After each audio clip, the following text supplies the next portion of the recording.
E seguindo essa sequência da meditação do Evangelho de Lucas, hoje, capítulo 17, e eu tenho certeza que você que tem meditado ao longo esse Evangelho de Lucas, Deus tem mostrado, revelado coisas para você.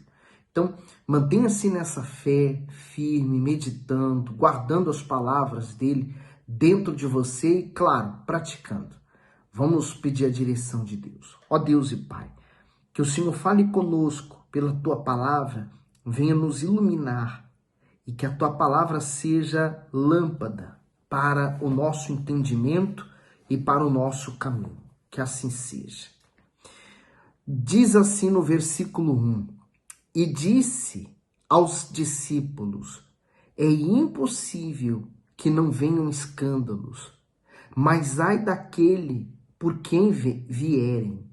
Melhor lhe fora que lhe pusesse ao pescoço uma mó de atafona e fosse lançado ao mar, do que fazer tropeçar um desses pequeninos. Quem são os pequeninos? Por exemplo, são pessoas que estão começando na fé, que a sua fé ainda não está firmada ainda 100% na rocha.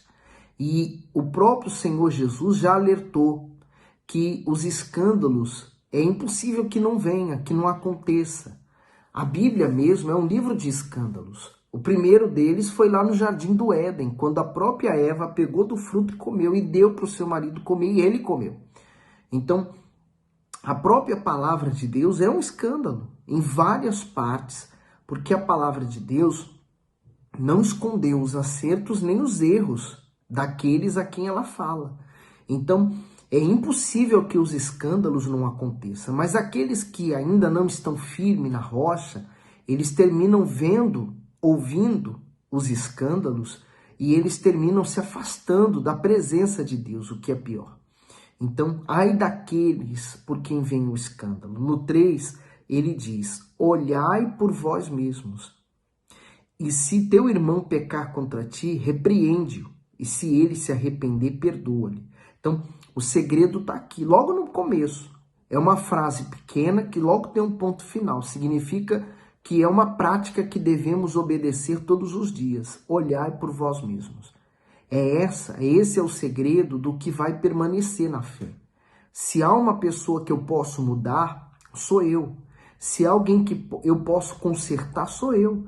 Por isso que eu tenho que estar sempre conferindo a minha vida com a palavra de Deus para que eu possa mudá-la. Mas o ser humano, ele tem uma tendência muito má dentro dele, de julgar os outros, de condenar as outras pessoas, de olhar uma certa atitude ou uma situação e imaginar coisas a aquele respeito. Por isso que o Senhor Jesus deixou bem claro, olhai por vós mesmos. Se há alguém que eu posso mudar, cuidar, tratar é de mim. E dá trabalho, viu?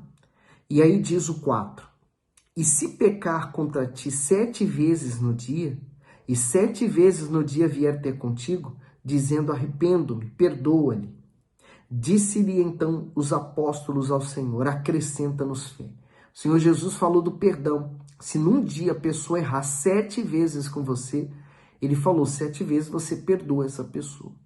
E aí os próprios discípulos, vendo que perdoar não é fácil, ele falou, nos acrescenta fé. Às vezes a pessoa diz, ela prega, mas não é fácil guardar o coração. Não é fácil você olhar uma pessoa que te faz mal, que injustiça você, e você ter que guardar o seu coração sem nada dentro dele. Não é fácil. Mas também não é impossível. Quando você pratica a palavra de Deus, por ele você faz todos os esforços. Olha o 6. E disse o Senhor, se tiverdes fé como um grão de mostarda, direis a essa amoreira, desarraiga-te daqui e planta-te no mar, e elas vos obedeceria. E qual de vós terá um servo lavrando ou apacentando a quem, vindo ele do campo, logo dirá, chega e assenta-te à mesa. E não lhe dirá antes, prepara a minha ceia e cinge-te e serve-me até que tenha comido e bebido, e depois comerás e beberás tu. Porventura, dá graça ao teu servo, porque fez o que lhe foi mandado? Creio que não. Assim também vós, quando fizeres tudo o que vos for mandado, dizeis, somos servos inúteis, porque fizemos somente o que devíamos fazer. Hoje em dia, o que nós vemos? Pessoas ditas servos que não aceitam repreensão, por exemplo, que não aceitam que outros ditam ou digam para ela o que ela deve fazer. E aí elas esquecem dessa direção do Senhor Jesus, de olhar por si mesmo, e ela compara. Ah, eu tô aqui, tô sofrendo, o outro não tá, olha só. Agora ele quer mandar em mim. Então cria-se aquele mau ambiente, porque a pessoa deixa de cuidar de si para comparar a sua vida com a dos outros. Nós não podemos fazer comparações. Você não pode pegar a sua vida e comparar com alguém que está lá fora no mundo, que não tem Jesus no coração. Você também não pode pegar uma pessoa que está na igreja com você e ficar fazendo comparações da sua vida com a dela. Cuide da sua. A sua maior preocupação tem que ser uma só. Você sabe qual é? Agradar a Deus sobre todas as coisas. É só isso. E aí diz agora no 11. E aconteceu que, indo ele a Jerusalém, passou pelo meio da Samaria e da Galileia. E entrando numa certa aldeia, saíram-lhe ao encontro 10 homens leprosos, os quais pararam de longe. E levantaram a voz, dizendo, Jesus, mestre, tem misericórdia de nós. E ele, vendo-os, disse-lhe, ide e mostrai-vos aos sacerdotes. E aconteceu que, indo eles, ficaram limpos. Uma coisa importante dessa passagem, né? Jesus fez muitos milagres. Na maioria deles, o que ele usou foi as mãos. Em outros, ele usou a voz. Mas nesse caso aqui, ele não falou que eles estavam curados. Jesus não impôs a mão, não tocou, não fez nada. Ele só simplesmente falou, agora vai e se apresenta ao sacerdote. Aqueles leprosos só poderiam fazer isso se realmente eles constatassem a cura neles. Mas eles ainda estavam leprosos quando Jesus falou isso. E a cura aconteceu no caminho, no meio do caminho. Quer dizer, há coisas que vão acontecer, não é naquele momento exato que você orou, que você pediu, determinou, mas vai acontecer. O que importa é que você mantenha-se firme na palavra do Senhor Jesus. O Senhor Jesus disse a eles, vai, se apresenta. Se eles se mantessem firmes naquela palavra e fossem, é o que ia acontecer. Olha o 15.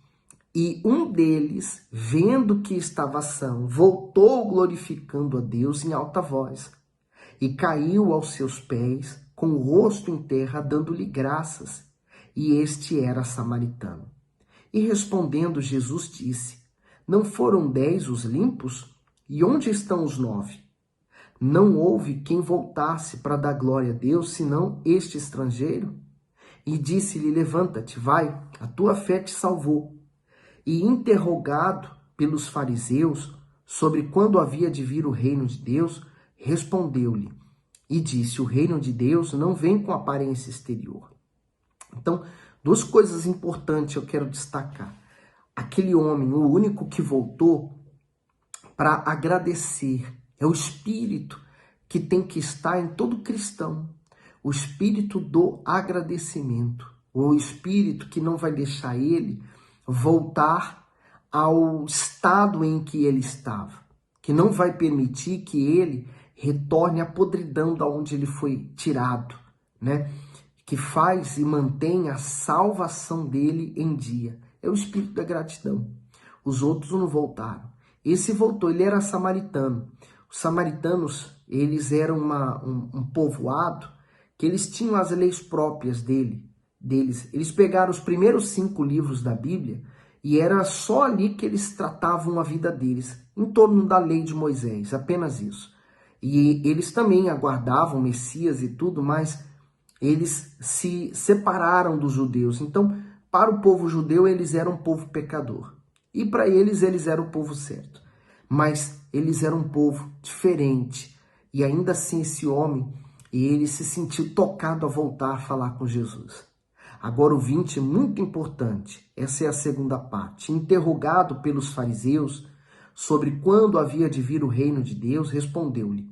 E disse, o reino de Deus não vem com aparência exterior. Porque era o que eles esperavam. Naquele tempo, o período em que o Senhor Jesus veio ao mundo, era um período em que se esperava o Messias. Então, na cabeça deles e pelas profecias de Daniel, de Isaías, eles esperavam o Messias que viria para governar, se sentar num trono e expulsar aquela nação romana e eles pudessem reinar como o rei Davi reinou. E era um reino eterno. Mas eles estavam esquecendo que os planos de Deus eram outros. Então eles se adaptaram às ideias deles e esqueceram que Deus tinha os planos próprios dele. Então eles estavam perguntando sobre esse reino. Ele falou, não vem com aparência exterior. Quer dizer, esse reino começa dentro do ser humano. Nem dirão, ei-lo aqui ou ei-lo ali, porque eis que o reino de Deus está dentro de vós. E disse aos discípulos, dias virão em que desejareis ver um dos dias do Filho do Homem, e não o vereis. E dir-vos-ão, ei-lo aqui ou ei-lo ali, não vades, nem o sigais, porque como o relâmpago, que faiscando desde uma parte do céu, resplandece até outra parte do céu, assim será também o Filho do Homem no seu dia. Mas primeiro convém que ele padeça muito e seja reprovado por essa geração. E como aconteceu nos dias de Noé, assim também nos dias do Filho do Homem. Quer dizer, eles estavam diante do Messias que eles tanto aguardavam, mas a proposta do Messias que eles tinham à frente deles era formar um reino interior dentro do ser humano, não exterior. Mas o desejo deles era que viesse paz exterior, pensando que isso traria paz para dentro deles. A gente já provou, a gente já sabe que isso não é. Mas o Senhor Jesus começa agora a falar de algo muito importante das épocas de Noé. Se você se recorda bem, naquela época, Noé e sua família foi o único achado justo, andando em retidão e que agradava a Deus naquele tempo. O restante, ninguém se importava mais com nada. Olha o versículo 27.